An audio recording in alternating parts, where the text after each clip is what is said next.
Parang merong gustong sabihin yung Karina bago dumating yung abogado eh. Magsasabi siya kung sinong nag-utos sa kanya. Akuin mo lahat ng kasalanan. 20 million pesos. Bibilhan ko kayo ng bahay at lupa para paglabas mo ng kulungan. Magiging maayos ang buhay mo. Minchi! Ikaw ang kasabwat ng babaeng to? Tumigil ka na sa mga binibintang mo, Minchi. Ay, Jenny! napakawala niyo ng puso. Hindi lahat ang sinasabi ng nanay mo ito. Meron kang dapat malaman na sinikreto niya sa'yo. Tama na, huwag mo nang dagdagan pa lahat ng kasinungalingan mo. Huwag na huwag na huwag na kahit ano Totoo lang ang sinasabi mo! Meron daw hindi sinasabi sa akin si nanay tungkol sa pagkatao. Sabi naman ni nanay na ginugulo niya lang yung isip ko. Baka it's a diversionary tactic from Isabella. Bakit mo inayaan gawin ni Lola yun? Gusto niya tayong protektahan. She said, baka huling act of love niya na ito sa'yo. What do you mean? May bone cancer. Ang lola mo. Ano ka mo, Minchi? Tinalakan mo si Amelia? Eh, paano na? Huli ko. Magkasama sila ni Karina tapos... nakakarinig ka na! Jenny! Nakakarinig na! Jenny, nakakarinig na ako na Lola! Megan! Megan! Please! Mama! Mama, I'm sorry. Alam na ni Megan ang totoo. Sinabi ko sa kanya yung tungkol kay Karina at saka sa sakit ninyo. Bakit mo naman sinabi? Mama, I'm sorry but I had to. Ayoko na kasing maglihim kay Megan eh.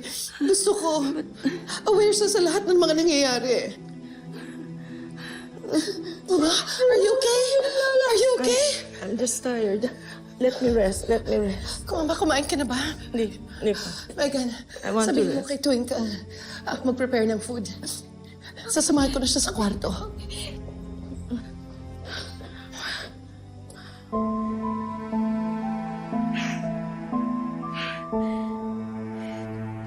Akala ko hindi ko na maririnig yung boses mo, anak.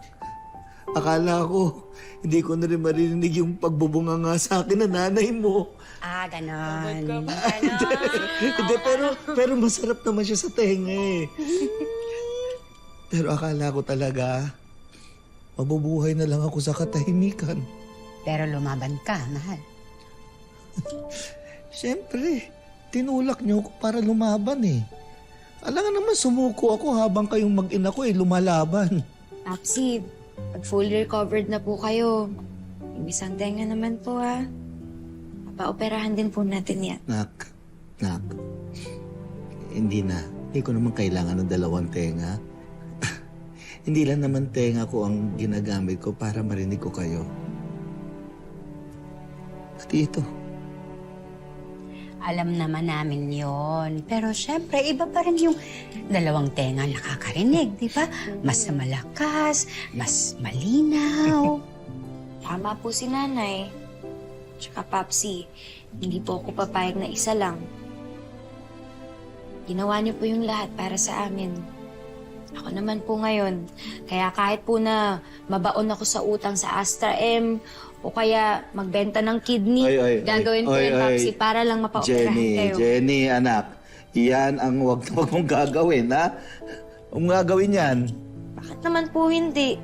Eh, kayo na lang po ni nanay yung meron ako eh. Kaya gagawin ko po ang lahat para sa inyo.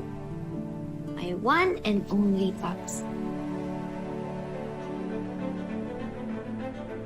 Hindi lang si Megan ang apo mo. Si Jenny, apo mo. Si Jenny. Dahil anak siya ni Dio.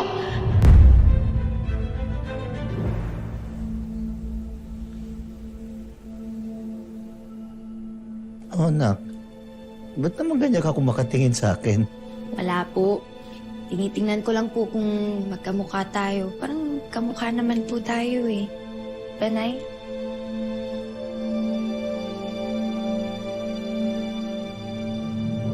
Mama.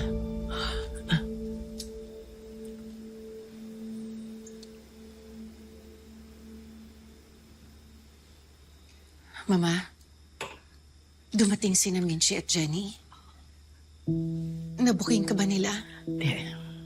I denied. And Karina supported me.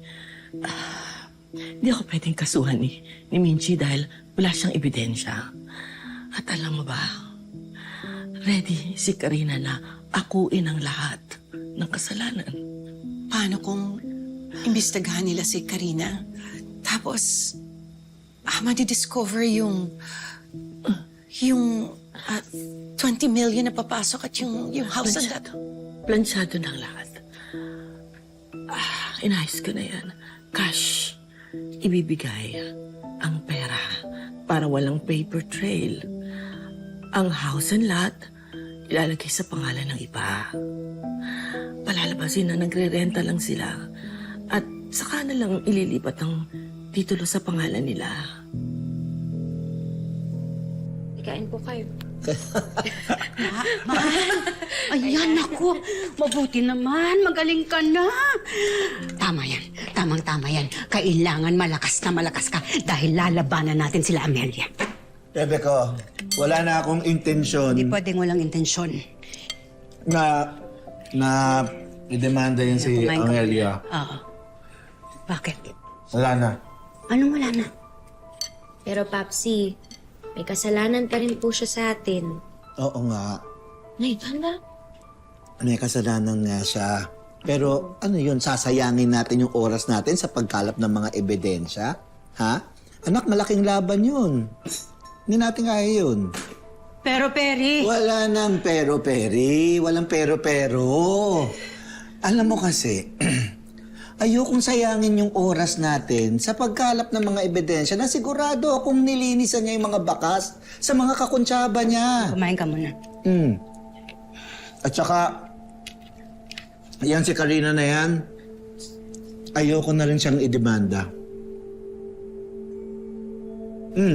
Ayoko na siyang idemanda, pati si Amelia. Ayoko na rin siyang idemanda kasi nakakaawa naman yung tao. Matanda na, tas magdudusa pa siya sa loob ng kulungan. Hindi tayo ganon. Basta ako, kahit na maubos lahat ng oras ko, kahanap ng ebidensya, gagawin ko talagang lalabanan ko yung Amelia. Ako naman po sumasang-ayon po ako kay nanay doon. Siyempre po, masakit po yun para kay Megan na makukulong si Ma'am Amelia. Siyempre, mawawalan siya ng lola eh. Kung ako lang po na sabihin natin na ako po yung naging apo ni Ma'am Amelia, siyempre masasaktan din po ako dun. Pero kailangan niya pong managot sa ginawa niya sa inyo.